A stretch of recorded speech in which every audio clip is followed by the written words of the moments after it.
करके दो। तो पानी नाट्य लीला बताई, उसी में बंदर आया था, साथ में मदारी बन करके आए थे नटराज भोलेनाथ, वही बंदर श्री हनुमान जी का अवतार। बोलो राजा रामचंद्र भगवान की, श्री सच्चिदानंद भगवान की। शिव के द्वारा शिव अंश से। और यहाँ रामायण में भी एक जगह एक और ऐसा भी वर्णन आता है कि जो खीर अग्नि नारायण ने दी थी, वो खीर राम कौशल्या कैकेयी सुमित्रा को तो दी थी, पर बंटवारे के बीच में सुमित्रा ने थोड़ी जल्दबाजी कर दी, तो थोड़ा सा अंकुर सोने के कटोरे में खीर का बाकी रह गया था और वो रख दिया। तो कौवा चोंच में भर करके ले गया और उड़ता उड़ता जा रहा था, और अंजनी पर्वत पर वहां शिव जी को भोग लगा रही थी माँ अंजना, उसमें वो चोंच में जो चावल का दाना था वो गिर गया। उसको ग्रहण करने से शंकर सुवन केशरी नंदन। इसीलिए हनुमान जी को क्या कहा था राम जी ने, तुम मम भरत सम भाई, कहा था ना कि भरत के समान तुम मेरे भाई हो। हनुमान चालीसा में है, हृदय से लगाया हनुमान जी को, और तुम मम भरत सम भाई, भरत के समान तुम भी मेरे एक भाई हो। क्यों? क्योंकि अग्नि नारायण के हम भी बेटे हैं और अग्नि नारायण के तुम भी बेटे हो, और अग्नि शिव का रूप है। पावको अस्मभ्यगुं शिवो भव, पावको, पावक यानी अग्नि, शिवो भव, शिव अग्नि रूप है, शिव अग्नि तत्व है। तो पावको अस्मभ्यगुं शिवो भव, शिव ही अग्नि, इसलिए तो शिव जी को क्या कहते हैं? ज्योतिर्लिंग। शिव ज्योतिर, शिव ज्योति है, शिव अग्नि है, शिव तत्व है, अग्नि तत्व, उन्हीं के तो हम सब हैं। कारण आ रहा है, कथा की कड़ी कहां से कहां तक जुड़ी है, मेरे राम जी पार नहीं पा सकते हम, ये याद रख लेना। कथा की किसकी कड़ी कहां से कहां तक, किस युग की किस युग में जाकर के जुड़ती है, समझ में नहीं आता। इसलिए हम छोटी सी चिंदी को लेकर के कथाओं पर शक शंका नहीं करना चाहिए, भक्ति पूर्वक सुनना चाहिए, ज्ञान पूर्वक और ध्यान पूर्वक सुनना चाहिए कथाओं को। बोलो राजा रामचंद्र भगवान की। कहीं हुई हो भैया, जोर से क्यों नहीं आई आवाज?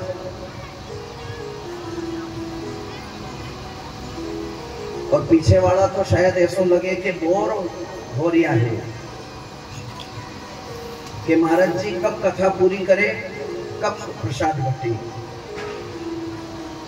जी राम जी इस प्रकार, और पार्वती का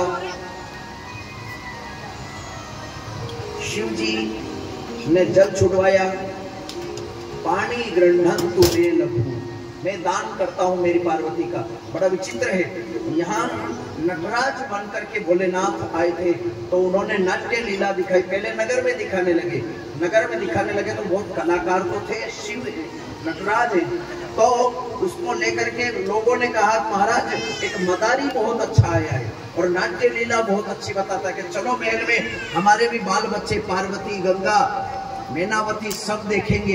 ये विचार करके और अपने महल में ले गए, और शिव ने लीला जब बताई तब उन्होंने कहा कि मांग क्या मांगना चाहता है। राजा हिमाचल ने कहते हैं शिव जी से, नटराज से, कि मांग क्या मांगना चाहता है, कि महाराज कुछ नहीं चाहिए आपका आशीर्वाद, कि नहीं मांग, कि नहीं प्रभु आशीर्वाद, कि एक बार मांग तो सही, कि नहीं प्रभु आशीर्वाद। बार बार जब कहा तो शिव जी ने जब इस प्रकार कहा, रिक्वेस्ट करी, और राजा हिमाचल ने मन में विचार किया क्या मांगेगा, ज्यादा से ज्यादा एक दो गांव मांग लेगा, राज्य मांग लेगा, सोना चांदी हीरा पन्ना माणक मोती मांग लेगा, और क्या मांग करके मांगेगा, और क्या लेगा ज्यादा से ज्यादा। जब इस प्रकार कहा तो प्रभु मेरे को धन दौलत कुछ भी नहीं चाहिए, देना है अगर तो पहले वचन दो कि मैं वचन देता हूं, कि सभी के सामने जोर से चिल्ला करके बोलो कि मैं जो मांगूंगा वो वचन दो, कि मैं वचन देता हूं कि ये मदारी जो मांगेगा, नटराज जो मांगेगा वो देने के लिए तैयार हूं। बोलो, कहा मैं देने के लिए तैयार हूं। जब इस प्रकार कहा तो भोलेनाथ ने कहा ठीक, संकल्प लो। पूर्वोच्चारित ग्रह गण विशेषेण विशिष्टायाम शुभ पुण्य स्थितौ अद्य दिने अस्मिन् देवानां च याचिताराणां च मनः चिंतित सकल मनोरथ पूर्णि तुभ्यमहं संप्रददेत्। मैं इसके मनोरथ, इसके मन की चीज देने का संकल्प करता हूं। अब शिव जी के मन में क्या था? तुभ्यमहं संप्रददेत्, यानी मैं दान करता हूं। तो शिव जी ने कहा अब बन गई। शिव जी ने कहा कि अब देना चाहते हो तो वो झरोखे में झांक करके देख रही है, वो दे दो। कहा किसको मांग रहा है तू? तेरे को ध्यान है कि महाराज पानी छोड़ दिया है, दान कर दिया है, दी हुई चीज वापस नहीं लेना और मुकरना नहीं, पलटना नहीं, छोड़ करके शिव जी को बंदी बनाने की भी कोशिश करी। यहाँ पर भी राजा हिमाचल में शिव जी ने रूप प्रकट कर लिया। पार्वती के दर्शन, पार्वती ने दर्शन किए, बेहोश होकर के नीचे गिर पड़ी और थोड़ी देर बाद में भगवान होश आया। पिताजी से कहा पिताजी, मैंने जिसके लिए 12 वर्ष तक तपस्या करी थी, आज उन्हीं ने आपसे मांग गए और आपने जल लेकर के पानी छोड़ दिया और पानी छोड़ करके दान किया है। अब मैं उनकी हो गई। कि किसकी? कि जिसकी मैंने तपस्या करी थी वही शिव आए थे और मांग के चले गए। तब तो मेनावत राजा ने लग्न पत्रिका देना लिखाना और देने लिखाने के बाद में आना, क्योंकि अब समय की भी कमी है, समय की घड़ी भी चल रही और आज झांकी भी है, तो शिव पार्वती के विवाह की। तो अब इस प्रकार से और शिव जी का आना, पत्रिकाएं पहुंचना और शिव जी दूल्हे के लिए तैयार होना। भगवान विष्णु तैयार होकर के चलते हैं तो मन में विचार किया कि अपन एक काम करो कि भोलेनाथ के यहाँ पता नहीं क्या होता होगा। एक भगवान विष्णु को जो अच्छा आदमी होता है ना, उसको सब सारी व्यवस्थाएं अवेलेबल हो जाती है, कोई परेशानी नहीं आती है। भगवान विष्णु को सारी व्यवस्थाएं इंद्र ने, वरुण ने, अग्नि ने, वायु ने, कुबेर ने, सब ने सारी व्यवस्था जोड़ दी। और इधर शिव जी के कौन है परिवार, कुटुंब, कबीला। तो भगवान विष्णु सज दज करके दूल्हे बन करके चल दिए और विचार किया कि एक काम करो तो थोड़ा सा चक्कर लेकर के चलते, कैलाश पर्वत पर होकर के शिव जी से मिल करके। तो शिव जी के पास में आकर के देखते हैं सारी बारात भगवान विष्णु की। तो क्या देखती है कि भोलेनाथ बैठे हुए विभूति पे रमाए हुए। भोलेनाथ से कहा, भोलेनाथ तैयार नहीं हुए कि काय के लिए? कि चलना है ना, दूल्हे बन करके शादी है। तो कि हाँ है तो सही शादी, कि आपके यहाँ लग्न पत्रिका नहीं आई क्या पार्वती की? क्या आई भी है? तो कि दूल्हे कब बनोगे? कि जो बना दे, नहीं तो उठ के चल दूंगा। तुम्हारी क्या इच्छा है? तुम्हारे साथ कि बनाने वाले कब रहे, कौन बनाएंगे आपको दूल्हा? भोलेनाथ ने कहा जिसकी इच्छा हो वो बना दो, मेरे को क्या लेना देना। बनाना भी हो तो तुम्हारी गरज हो तो बनाओ, लेकिन मेरे को तो काहे की गरज है। अब ऐसा आदमी सुखी नहीं रहेगा तो क्या दुखी होगा?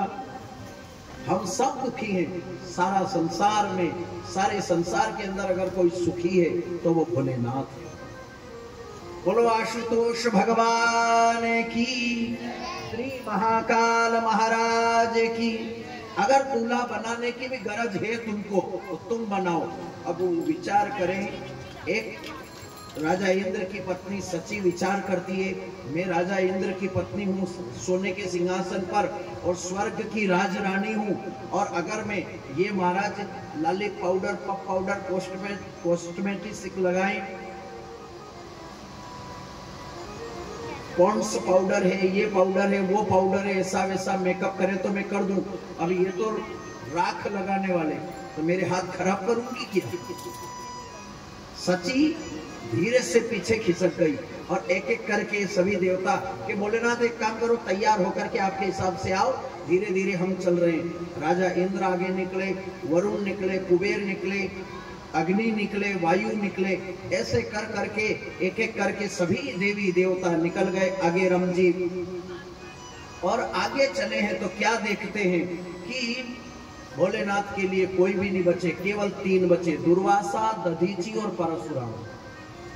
3 ऋषि बचे बाकी, दुर्वासा, दधीची और परशुराम।